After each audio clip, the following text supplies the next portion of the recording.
Alors aujourd'hui, nous allons continuer, après avoir effectué les sacrements du baptême, celui de l'Eucharistie, donc aussi de la première communion, de la confession et le sacrement de pénitence. Nous continuons cette petite série sur les 7 sacrements de l'Église avec le sacrement de l'ordre. Alors, bien que ce sacrement ne concerne pas tous les chrétiens, puisqu'il est donné uniquement de manière sacerdotale et apostolique aux prêtres, aux diacres et aux évêques, donc les 3 ordres qui sont considérés par l'Église catholique, quand bien même cet ordre-là n'est donné qu'à ces 3 catégories, nous sommes, selon la tradition de l'Église, et c'est reconnu par toutes les Églises, eh bien, nous aussi des prêtres et des ministres donc de l'Église chrétienne, donc de l'Église du Christ. Alors, quelle est l'origine du sacrement de l'ordre? C'est qu'à la base, le Christ, qui s'était entouré pendant 3 années, les 3 années de son ministère, de 12 apôtres, qui signifient des envoyés, eh bien le soir de la Sainte Seine, lors du dernier repas pris avec les apôtres, il les rassemble et il leur demande de continuer son ministère et de continuer à commémorer sa mort à travers l'Eucharistie et sa résurrection donc. Alors, il donne, dans un texte que nous connaissons tous, les clés du royaume à Saint Pierre, et, après la mort du Christ, il apparaît à plusieurs reprises, et il leur donne de pouvoir pardonner, le pouvoir de pardonner les péchés. Et c'est ensuite, quand il les quitte, qu'arrive le jour, quand il les quitte au moment de l'Ascension, il arrive le jour où descend sur eux le Saint-Esprit, lors de la Pentecôte. Entre-temps, il leur a été demandé de porter la bonne nouvelle sur toute la terre. Et c'est ainsi qu'ils ont été ordonnés, en quelque sorte, par le Christ, pour continuer l'Église. Alors, ces apôtres du Christ, dès les premières communautés chrétiennes, donc dès les débuts de l'ère chrétienne, se sont entourés de différents collaborateurs qu'ils ont chargés d'avoir des rôles particuliers, donc qui les ont chargés d'un ministère particulier. Alors, ces personnes-là, qui étaient quelquefois des sages, des anciens, des conseillers, aidaient les apôtres, non seulement dans ce qu'on pouvait déjà appeler des messes, même si ce n'était pas encore le nom qui était donné à ce moment-là, donc dans les commémorations, qui les aidaient dans l'évangélisation, aussi dans la sanctification des personnes qui veulent en savoir plus dans la foi chrétienne et qui veulent véritablement changer, parce que c'est la conversion des hommes qui était recherchée, la conversion du cœur. Eh bien, au fil du temps, ces communautés se sont développées, et c'est ainsi que l'Église continue, depuis des siècles, par l'imposition des mains, à donner ce ministère qui a été donné par le Christ aux apôtres et qui est donné aux apôtres, aux différents évêques, prêtres, diacres, etc.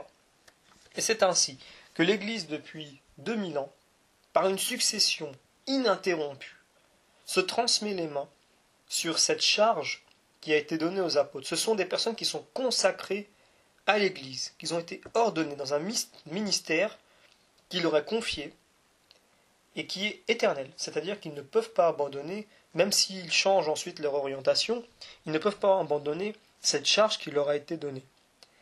Alors, comme je l'ai dit, on distingue 3 ordres. Celui de diacre, donc le mot diacre signifie serviteur, c'est celui qui est en lien permanent ou partiel, selon s'il est un diacre permanent ou s'il est un diacre normal, entre guillemets, il a ce lien avec l'évêque et les prêtres, et il est ordonné à la diaconie. Et donc sa mission consiste à aider le prêtre et l'évêque, ou les prêtres, dans leur charge. Et donc dans le service à la fois de la parole, de la messe aussi, et d'autres actions où ils sont amenés à intervenir. Alors, il peut avoir donc, comme nous venons de le dire, la charge d'aider le prêtre lors de la messe.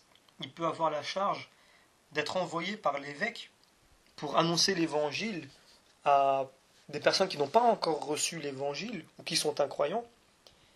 Et c'est donc, nous avons parlé du rôle de diacre permanent. C'est ce que le Concile Vatican II a marqué lorsqu'a choisi de renouveler en quelque sorte cette fonction de diacre avec de la fonction de diacre permanent. Donc ce sont des hommes qui peuvent être mariés ou qui sont célibataires ou qui même peuvent être employés, donc ils peuvent travailler, avoir une vie professionnelle, qui se préparent et qui peuvent célébrer des sacrements de baptême, de mariage, de funérailles, et qui peuvent aider, encore une fois, les prêtres dans leurs charges, notamment lors de la messe, et notamment dans d'autres charges qui sont non liturgiques.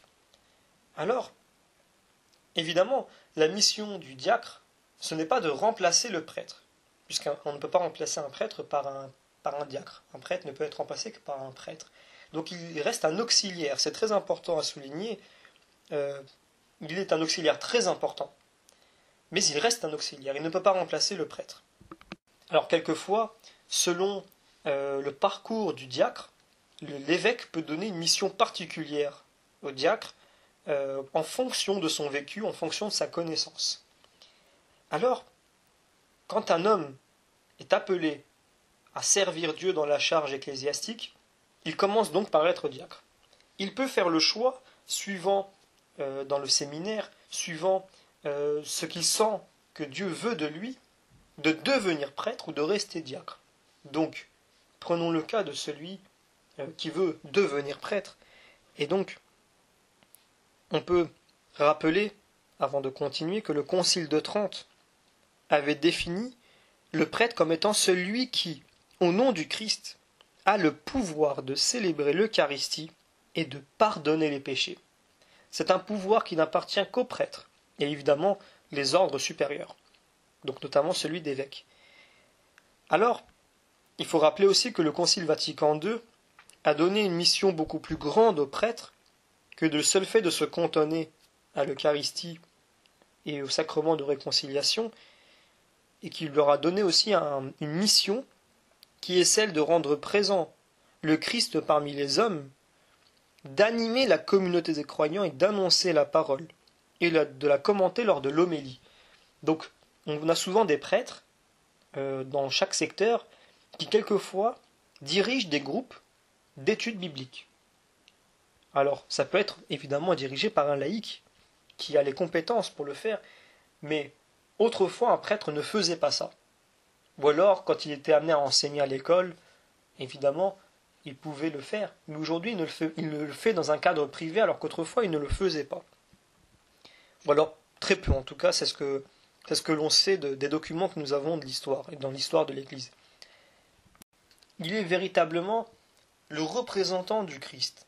Donc il célèbre l'Eucharistie, il a le pouvoir de le célébrer, de pardonner les péchés, il peut donc baptiser, donner l'extrême-onction aux malades, il peut célébrer des mariages, et donc la présence d'un prêtre est indispensable à toute communauté chrétienne, contrairement à celle du diacre, qui n'est pas indispensable, mais qui est toujours très précieuse. Alors l'évêque, c'est donc l'ordre qui suit, l'ordre de la prêtrise, donc de devenir prêtre, et c'est aussi un successeur des apôtres. Il est choisi parmi les prêtres, et il est nommé par le pape. Et il a pour mission de veiller sur la communauté et de la protéger, afin que celle-ci, justement, se comporte le plus justement possible en véritable peuple de Dieu. Donc il gouverne un diocèse. Donc si on prend par exemple le diocèse de Paris, nous avons un évêque. Prenons le diocèse de Meaux, nous avons aussi un évêque. Donc il concerne un secteur particulier, notamment l'évêque de Meaux et Monseigneur Jean-Yves Namias. Alors, ils ont aussi la responsabilité d'ordonner les prêtres. Donc quand il y a une ordination de prêtres, ils sont présents parce que c'est eux qui font ce sacrement-là. Ils ont le pouvoir d'ordonner les prêtres. Et évidemment, de célébrer le sacrement de confirmation.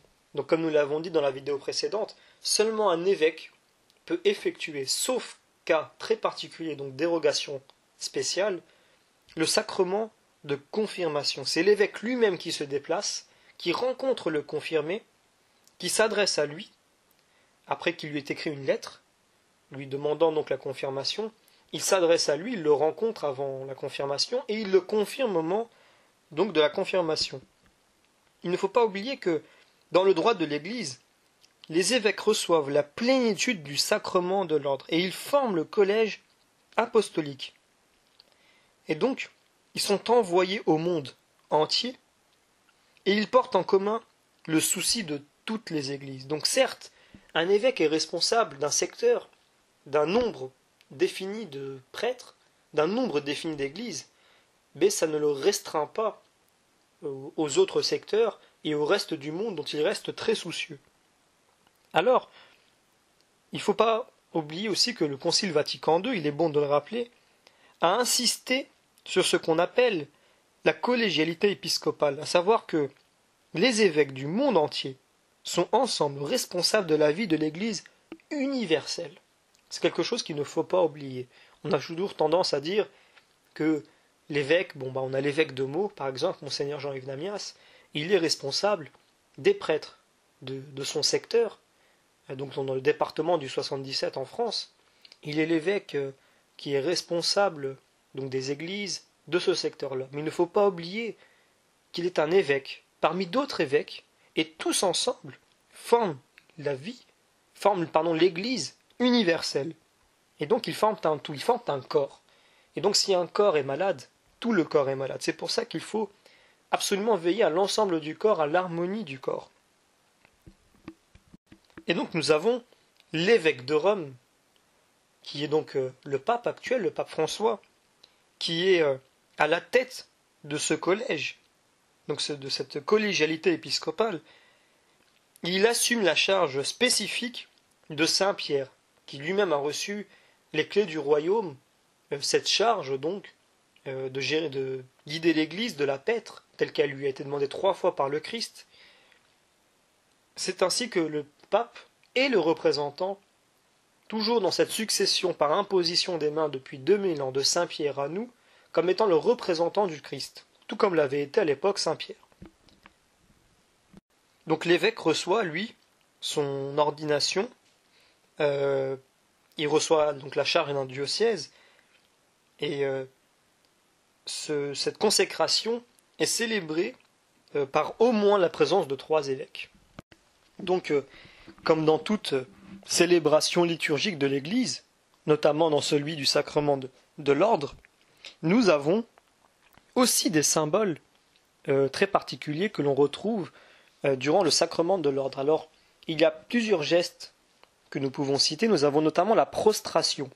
C'est quelque chose que l'on retrouve à la fois dans l'ordination des diacres, l'ordination des prêtres et de celle des évêques. C'est le moment où le diacre, ou la personne qui veut devenir diacre, ou donc le diacre qui veut devenir prêtre, ou le prêtre qui veut devenir évêque,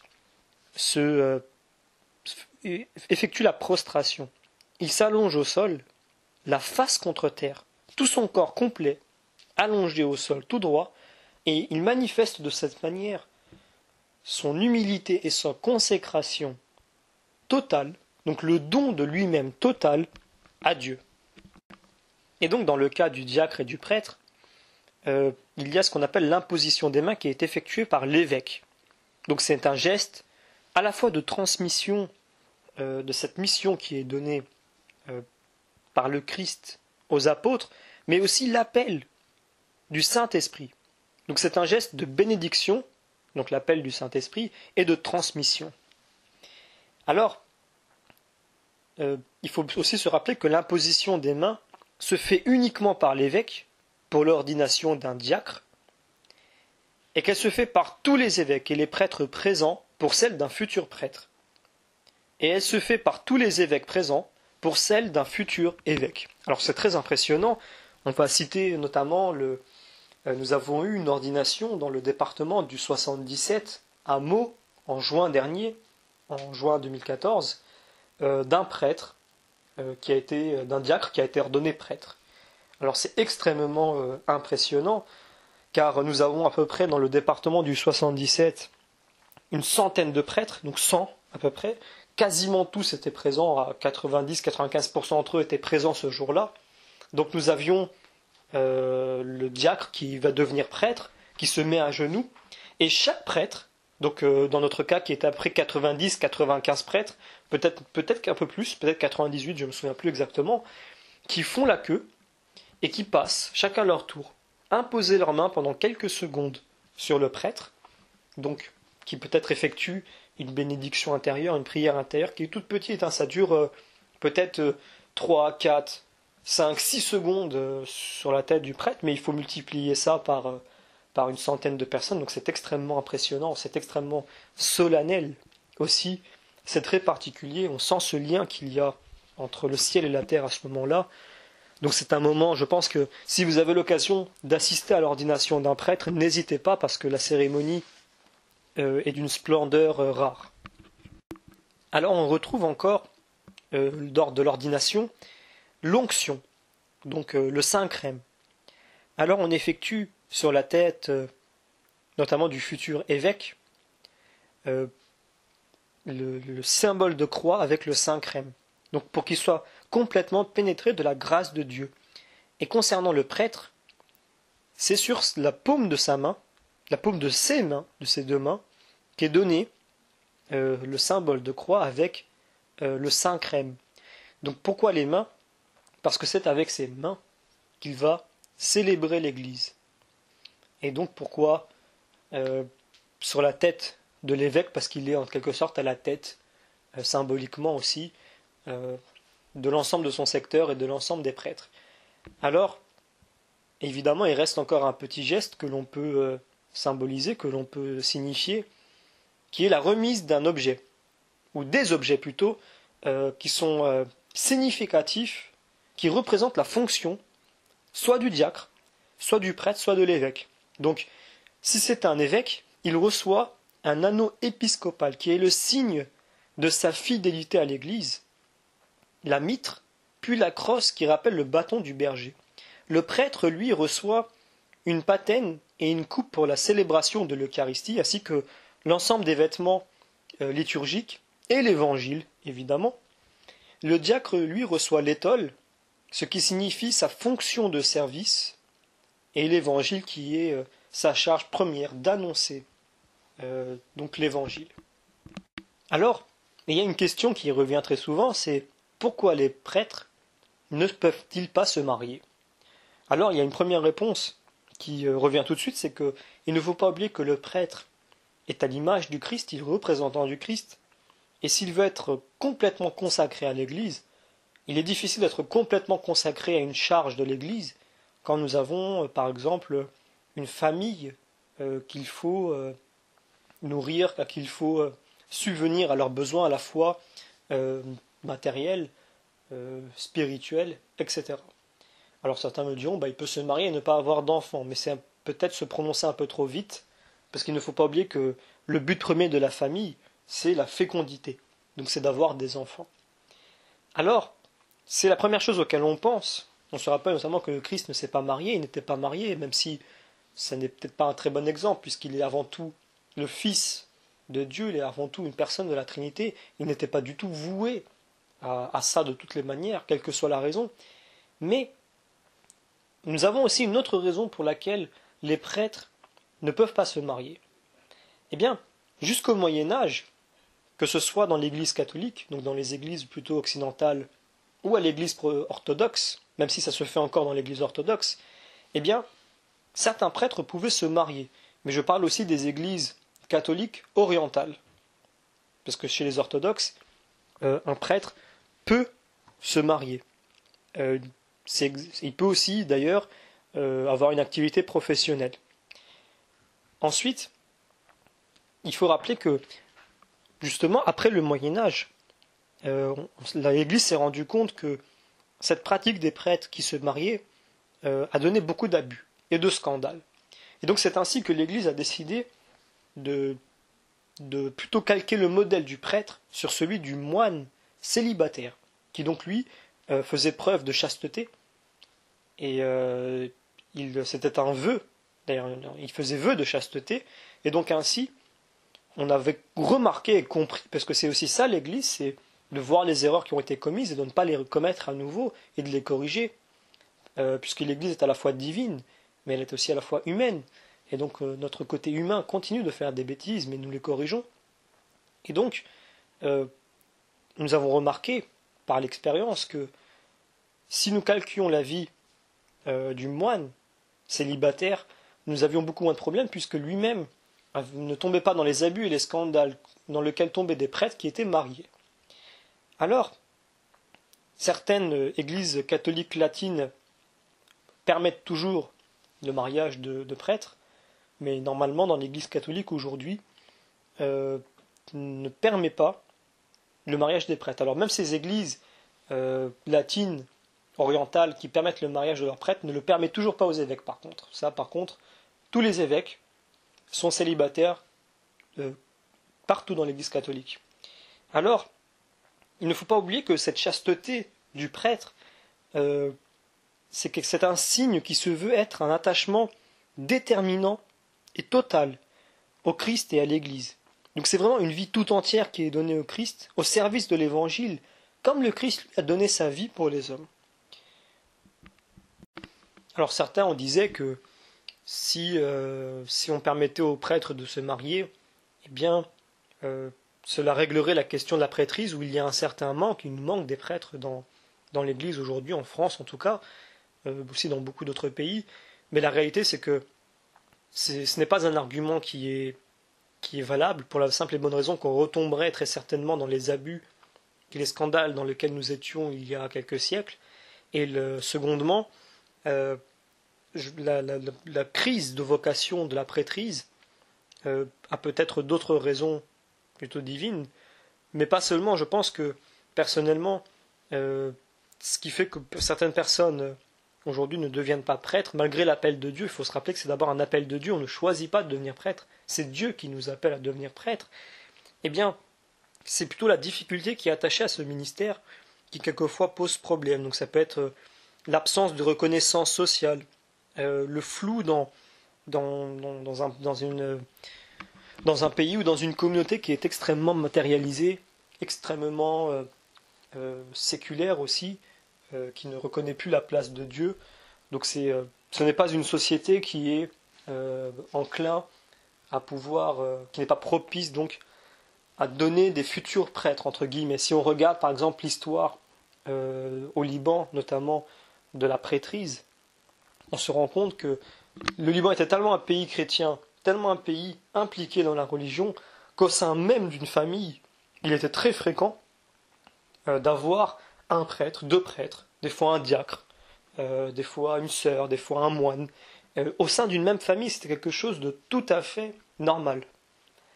Donc aujourd'hui, on voit bien que cette vocation de la prêtrise a un lien aussi avec l'environnement, selon s'il est chrétien ou s'il ne l'est pas.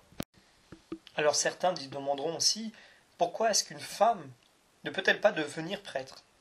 Alors, il y a plusieurs points qui sont assez évidents pour montrer que la femme n'a pas forcément une place dans la prêtrise, elle a une autre place autant plus importante, ou d'autant aussi importante que la prêtrise, mais la prêtrise est exclusivement masculine. Tout d'abord parce que le Christ lui-même était un homme, et que les 12 personnes qu'il a appelées étaient aussi des hommes. Donc c'est une image qui suffit en elle-même pour comprendre pourquoi la femme n'est pas appelée à être prêtre. Tout simplement puisque dans le dessein du Christ à ce moment-là, il n'était pas question de donner à la femme une place de prêtrise. Elle a d'autres places qui sont tout aussi importantes pour l'Église. Je rappelle que Jésus est le nouvel Adam, mais Marie est la nouvelle Ève. Et donc à eux deux, ils forment véritablement l'image complète de Dieu. Donc au Christ et aux hommes a été donnée la fonction du clergé. À la femme, il a été donné d'autres fonctions qui sont différentes et dont nous parlerons dans d'autres vidéos. Alors c'est pour ces raisons-là, il ne faut pas oublier que le prêtre et représentant du Christ, qui lui-même était un homme. Et donc c'est pour cela que l'Église reste fidèle donc à ce qui est écrit, au symbole qu'il y a dans l'Évangile et dans la Bible, à cette séparation stricte qu'il y a entre l'homme et la femme, qui fait que chacun a un rôle particulier, donc il ne faut pas mélanger. Je pense que comme il ne faut pas faire des femmes prêtres, il ne faut pas non plus faire des hommes qui auraient une charge féminine. Donc chacun a sa charge, chacun a son ordre, entre guillemets, mais tous les deux se complètent et tous les deux ont besoin l'un de l'autre. C'est vraiment ce que le Christ nous apprend, je pense, tous les jours. Il suffit de voir des familles. Au sein même d'une famille, on peut avoir 3, 4, 5, 6 enfants qui sont tous complètement différents, mais qui tous, en quelque sorte, se complètent et ils doivent s'aimer dans leurs différences. Et ainsi, c'est ce que veut nous apprendre le Seigneur, c'est que dans la diversité et dans le respect des différences, il y a une harmonie et il y a un certain amour qui se crée, puisque si nous aimons les gens qui sont comme nous, ou les gens qui nous aiment, nous ne faisons rien d'extraordinaire. Tandis que quand nous aimons quelqu'un qui est complètement différent de nous, que nous aimons celui qui ne nous aime pas forcément, là je vais un peu plus loin, je déborde, eh bien c'est là que nous faisons quelque chose d'extraordinaire. Alors, il y a une véritable séparation entre le rôle de la femme et le rôle de l'homme. Si je veux donner certains rôles de la femme dans l'Église, il y a notamment la transmission de la foi. Très souvent, les personnes qui mènent le catéchisme sont des femmes. Donc il ne faut pas oublier que c'est une femme qui a amené au Christ, c'est la Vierge Marie qui a donné le Christ. De la même manière, une femme qui fait le catéchisme, qui fait l'éveil à la foi, qui peut même faire après l'aumônerie, est en train aussi d'amener le Christ. Elle est en train d'amener l'enfant au Christ. Et il y a aussi d'autres places, il y a aussi les animations paroissiales et liturgiques, où les femmes ont une très grande place dans l'Église. Alors, c'est dans cette union et dans cette harmonie que chacun a sa place et respecte véritablement cette image de la Bible. On peut aussi prendre une image très ancienne. Nous avons le Moïse qui était aussi un précurseur du Christ, qui lui a mené son Église, en quelque sorte, sa communauté, qui l'a sorti de l'esclavagisme du péché, comme le Christ nous a sortis de l'esclavagisme. Et nous avons cette image de quand il en est sorti de sa sœur, qui, avec les autres femmes juives, ont entamé des chants et ont entamé des danses pour célébrer justement cette victoire de Moïse, donc cette victoire du Christ sur le péché, sur l'esclavagisme du péché. C'est ce que nous retrouvons aussi aujourd'hui dans l'Église. Et donc l'image qui ressort de la Bible à ce niveau-là est totalement respectée. Et l'un n'existe pas sans l'autre. La femme n'existe pas sans l'homme, et l'homme n'existe pas sans la femme. Les deux sont différents et les deux se complètent. Nous n'avons jamais vu deux chaussures, deux paires qui sont du pied gauche, faire une paire. Ça n'existe pas. Pour faire une paire, il faut le pied droit, il faut le pied gauche. Les deux sont différents, mais les deux sont égaux, tout comme l'homme et la femme. Alors, nous allons terminer sur un ton un peu plus joyeux concernant la vocation de la prêtrise. Il est vrai que dans nos sociétés occidentales aujourd'hui, nous voyons une certaine baisse, une diminution de la vocation de la prêtrise. Mais par contre, dans les communautés, dans les continents même, africains et asiatiques, nous sommes dans une hausse constante de la vocation chrétienne, donc de la vocation de l'ordre, de la prêtrise, du diaconat. Et c'est quelque chose de joyeux. Je pense qu'il faut être joyeux et qu'il faut prendre aussi exemple sur ceux qui étaient plutôt derrière nous. Nous rappelons-nous que le Christ disait les premiers seront les derniers. Malheureusement, cette phrase s'applique dans bien des circonstances et dans notre cas. N'oublions pas que l'Église, la France était la fille aînée de l'Église. Aujourd'hui, elle en est un peu la fille dévergondée, malheureusement. C'est lié. C'est pour ça que aujourd'hui nous avons des difficultés à avoir des prêtres. Et on a d'un côté cette société qui est en train de s'écrouler dans les mœurs, qui est en train de demander le mariage pour tout le monde, n'importe comment, puis le divorce aussi pour tout le monde, et qui aimerait aussi entraîner l'Église dans ce dévergondage, dans dans cette crevasse véritablement, mais l'Église reste ferme. Elle a traversé 2000 ans avec diverses tentations de ce type-là. Ce n'est pas la première fois, elle en a l'expérience. Le mariage des prêtres n'est pas d'actualité, contrairement à ce que certains journaux ont essayé de rapporter, tout simplement parce qu'on ne se base pas sur la société, on se base sur la Bible, on se base sur la tradition de l'Église, sur ce qu'elle a pu constater, et nous constatons que ce n'est pas à cause du célibat des prêtres qu'il y a un manque de prêtrise. C'est bien à cause de nos sociétés qui sont de moins en moins catholiques, qui sont de moins en moins chrétiennes même, et qui donc sont de moins en moins propices à des vocations chrétiennes. Alors, c'est un sacrement qu'il faut respecter. Moi, je suis des fois effaré de voir qu'on respecte moins les prêtres qu'avant, à cause d'histoires qu'on entend à droite à gauche à la télévision, qui sont souvent plutôt des faits qu'on aime bien utiliser pour faire le buzz, qui ne sont pas vrais. Il est très important de respecter le prêtre. Il se consacre à Dieu, mais il se consacre à l'Église. L'Église, c'est nous. Tout ce qu'ils font, c'est pour nous. Si nous pouvons célébrer la messe le dimanche, si nous pouvons nous marier, si nous pouvons baptiser les enfants, si nous pouvons aussi communier, donc aller à la messe tous les dimanches, si nous pouvons faire le sacrement de pénitence, si nous pouvons faire aussi recevoir l'extrême onction, c'est bien grâce aux prêtres, c'est bien grâce à leurs dons qu'ils ont fait de leur vie, pour nous, pour l'Église, pour tous les chrétiens. Et je pense qu'il faut revenir un peu à ce respect qu'on avait des prêtres, donc tout simplement du sacrement de l'ordre, pas seulement du prêtre, mais du diacre et aussi de l'évêque, parce qu'ils sont consacrés pour nous, et on a tendance très souvent à l'oublier, donc respectons ce sacrement de l'ordre, parce que c'est un sacrement de l'Église, et c'est ce qui fait que l'Église aujourd'hui existe encore.